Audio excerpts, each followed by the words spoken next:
What is up, guys? Joseph here, back with another video, and today we are going to be discussing between basketball and soccer or football. Well, I will say football throughout the video. So yeah, between basketball and football, what is the most difficult sport or the easiest sport to pick up on when you're a teen or an adult? And let me give you some context of the reason why we are discussing this today in this video. So my roommate, he started playing basketball quite late. He was always a football player and he was very good. And he is very good. He's very good. He's quite a good soccer player. And he started playing basketball with me and another friend. And yeah, now he's getting good. And every time we talk, almost every time we talk, we have this discussion because he's saying that he's getting good because he's a gifted athlete. I agree with that, but I said that uh, comparing basketball and football, basketball is the easiest sport to pick up on, and like we didn't come into an agreement, and I decided to make this video in hopes we come to an agreement, and I have my arguments to that we are going to be discussing throughout the video. So if you are new to the channel, make sure to subscribe, leave a like, comment your opinion on the comment section, and yeah, enjoy the video. So yeah, for this discussion, my argument number one was dexterity.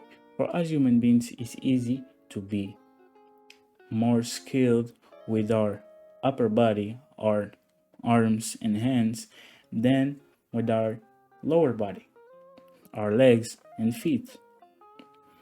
So if you wouldn't make the transition from soccer to basketball, it would have been easy and you would have been more coordinated because you are used to doing the harder thing, which is coordinating your lower body. Throughout our whole life, we only use, except for some other exceptions, but you get what I wanted to say. We only use our lower body for locomotion purposes, and most of the tasks that are related to our survival, we use our upper body, our arms and hands. That's what I was trying to say. More coordinated on your lower body, it's easy for you to be coordinated with your upper body. Dexterity.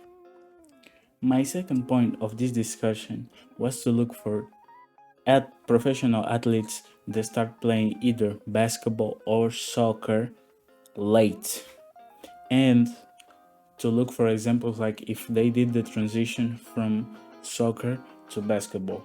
And for that, for the basketball part, I made my researches and found some quite athletes.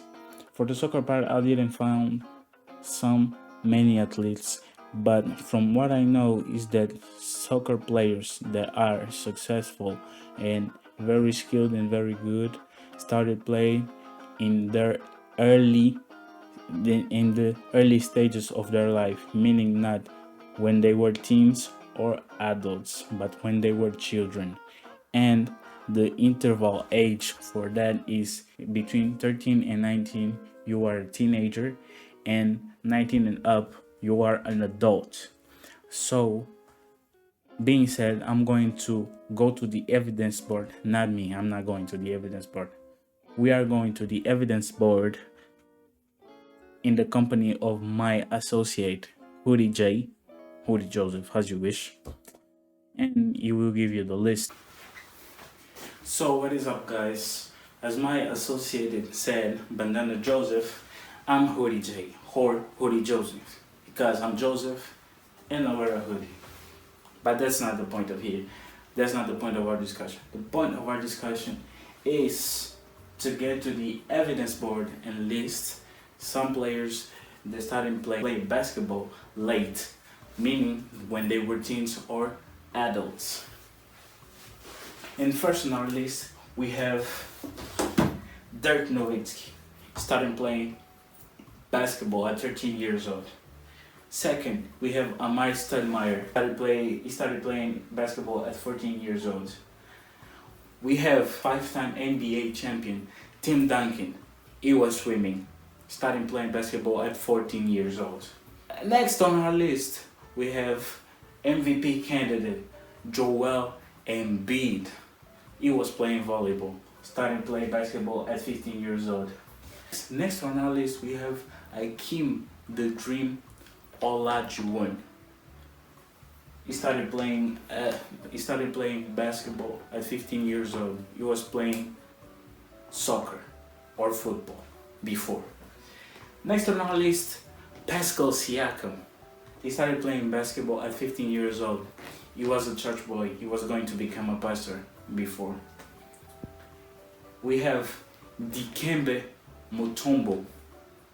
He started playing basketball at 15 years old. And next, the only player that didn't start playing when he was a teen, but when he was an adult, Dennis Rodman. That would explain a lot of things, but yeah, we'll save that for a whole other video. But yeah, he started playing when he was an adult at 21 years old. So, looking at this list, you can say a lot of things. First, you can say that they were all big men. Even Dennis Rodman, he was undersized for the big man. I think he was 6'7". Yeah, but he played powerful. He got a lot of rebounds, the worm. But yeah, he was a big man. Plus, he couldn't shoot for nothing. He was a big man. And then we have half of our list are African players. But this is not important. Shout out to Africa though. They were all big men. So it's easier for bigger people or taller people to start playing basketball. And this is not true. This is not true because we have the missing link. Steve Nash. It's not included in our list. This is kind of NBA insider knowledge that I have. He's African as well. Shout out to South Africa. But yeah, he started playing soccer and then he transitioned to basketball, solidifying the argument of my associate Bandana J of dexterity. If you make the transition from soccer to basketball, you will be more coordinated. And basketball is an easy sport to pick up on late.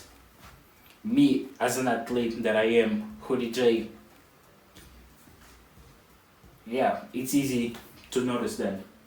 Plus, if you look, Hakeem Olajuwon, he was playing soccer as well.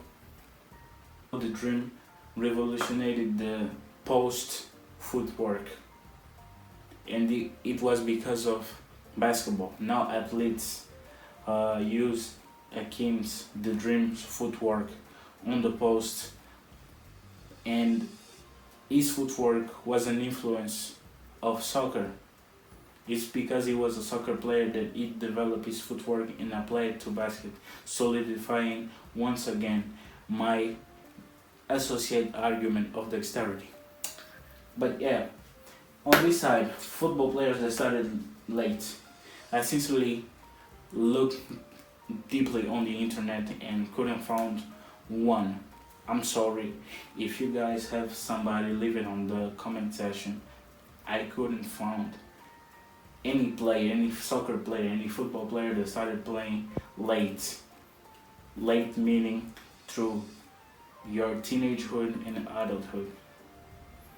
But yeah, this has been Hoodie J with the evidence board. We're out. Like the video. What is up, guys? Hoodie J here.